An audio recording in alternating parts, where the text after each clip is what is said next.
Hello guys, welcome to the my channel Crick speaks Telugu.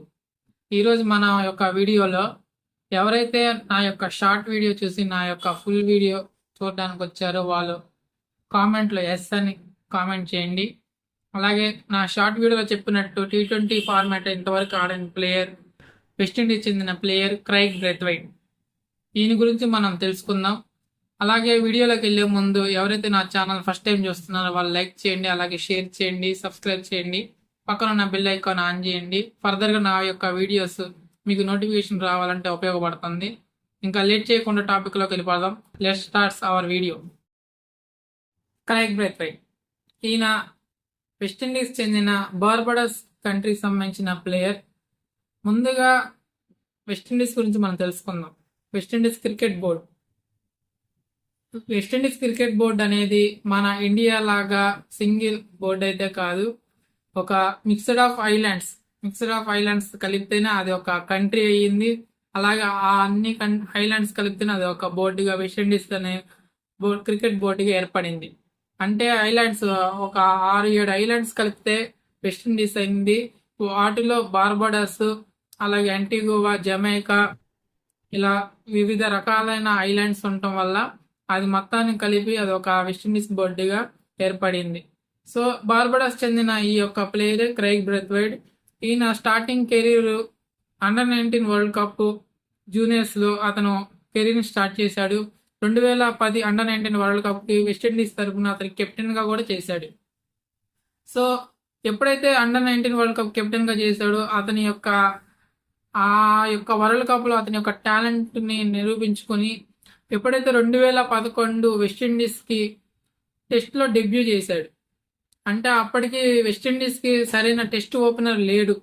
So అతని యొక్క domestic red ball format అతను అద్భుతంగా ఉండడం వల్ల అతన్ని 2011 వెస్టిండీస్ టెస్టులో అతను డెబ్యూ చేసి, అంటే యంగ్ ఏజ్లోనే 19 ఇయర్స్లోనే అతని యొక్క టెస్ట్ డెబ్యూ అనేది చేశాడు.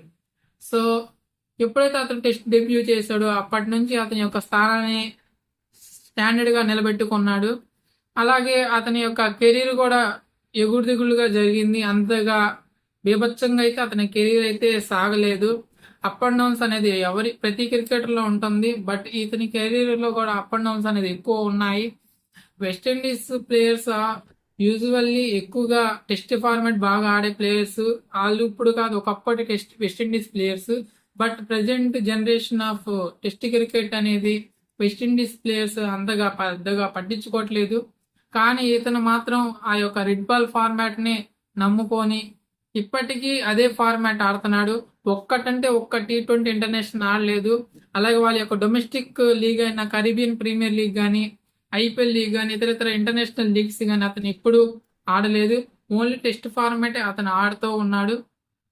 సో అతని యొక్క బ్యాటింగ్ టెక్నిక్ అనేది ఓన్లీ టెస్ట్ ఫార్మాట్కి సూట్ అవుతుంది. ఎందుకంటే సాలిడ్ డిఫెన్స్, అలాగే ప్రెజెన్స్ ఆఫ్ మైండ్, ఎక్కువగా క్రీజ్లో నిలదొక్కుకోవడం అతని యొక్క టాలెంట్. సో అతను ఓపెనర్గా చాలా సక్సెస్ అవడానికి కారణం కూడా ఇదే. ఓపెనర్గా టెస్ట్ మ్యాచ్లో ఆడాలంటే అంత ఆషామాష అయితే కాదు. న్యూ బాల్ని ఫేస్ చేయాలి. అలాగే స్వింగింగ్ కండిషన్స్ ఉంటాయి, బౌన్సీ ట్రాక్స్ ఉంటాయి. ఒకనొక ఆస్ట్రేలియా వెళ్ళాడంటే ఆస్ట్రేలియాలో బౌన్సీ ట్రాక్స్, స్వింగింగ్ ట్రాక్స్. అదే ఇండియాలో వచ్చాడంటే స్పిన్ ట్రాక్స్ ఎక్కువ ఉంటాయి. సో ఇలాంటి బాల్స్ ని ఫేస్ చేయాలంటే అతను ఇంకా ఆ యొక్క టెస్ట్ మ్యాచ్ ఆడే ఎబిలిటీ ఉంది. ఎలాంటి టెక్నిక్స్ ఉండాలో, ఎక్కువసేపు క్రీజ్లో నిలబడటం, అలాగే కామ్ అండ్ కంపోజర్ కూడా, ఇలాంటి టెక్నిక్స్ అని అతనికి ఉన్నాయి. మన ఇండియాలోకి వచ్చేసరికి రాహుల్ ద్రావిడ్, VVS లక్ష్మణ్, చేతేశ్వర పూజారా అలాంటి బ్యాట్స్మెన్కి ఎలాంటి టెక్నిక్ ఉందో టెస్ట్ మ్యాచ్కి కావాల్సిన క్వాలిటీస్ అన్ని క్రైగ్ బ్రెత్వైట్లో ఉన్నాయి. అతను ఓపెనర్గా నిలదొక్కున్న తర్వాత మిడిల్ ఆర్డర్లో కూడా స్పిన్ బాగా ఆడగలడు, ఎక్కువసేపు క్రీజులో ఉండగలడు కూడా. ఒకనొక టైంలో అంటే 2017లో ఇంగ్లాండ్తో జరిగిన ఒక టెస్ట్ మ్యాచ్లో దాదాపు 700కు పైగా బాల్స్ని ఫేస్ చేశాడు ఒక ఇన్నింగ్స్లో. అంటే అంత టెస్ట్ మ్యాచ్కి కావాల్సిన పేషెన్స్ ఎంత ఉందో చూడండి ఒకసారి. సో అతను ఎక్కువగా ఓపెనర్గా చేస్తాడు కాబట్టి ఒక్కోసారి ఫెయిల్ అవడం కూడా మనం చూడొచ్చు. సో ప్రజెంట్ అయితే అతని యొక్క ఫామ్ లో అయితే లేడు. ప్రజెంట్ అతని యొక్క టీంలో అతని ప్లేస్ అనేది లేకుండా పోయింది. ఎందుకంటే అతని ఫామ్ కంటిన్యూషన్ గా ఫెయిల్ అవుతున్నాడు కాబట్టి అతని టీం మేనేజ్మెంట్ అతని పక్కన పెట్టేసి యంగ్ ప్లేయర్స్ కి ఛాన్సెస్ ఇవ్వాలని యొక్క వెస్టిండీస్ బోర్డు నిర్ణయించుకుంది. సో అతను మళ్ళీ ఈ యొక్క ఫార్మాట్ ఆడాలంటే మళ్ళీ అతను రెడ్ బాల్ లోనే ప్రూవ్ చేసుకోవాలి. ఎందుకంటే అతను ఇంకొక వైట్ బాల్ కానీ T20 ఫార్మాట్ కానీ ఎటువంటి ఫార్మాట్ అయితే ఆడట్లేదు. అతని ఏజ్ కూడా అంతగా పెద్దగా అయితే లేదు. 33 34 అతని ఏజ్ ఉంది. సో అతను మళ్ళీ కంబ్యాక్ చేస్తాడని అనుకుందాం. అతని టెస్ట్ రికార్డ్స్ కూడా చాలా అద్భుతంగా ఉంది. ఓపెనర్ గా అతని కెరీర్ కూడా స్టార్ట్ చేశాడు కాబట్టి దగ్గరగా 90 టెస్టులు ఆడారు. అలాగే 6,000 రన్స్ దాకా చేశాడు. 12 సెంచరీస్ ఉన్నాయి. 30కి పైగా అర్ధ సెంచరీస్ ఉన్నాయి. అతను బౌలింగ్ కూడా చేయగలడు కాబట్టి ఒక 30-40 వికెట్స్ కూడా ఉన్నాయి.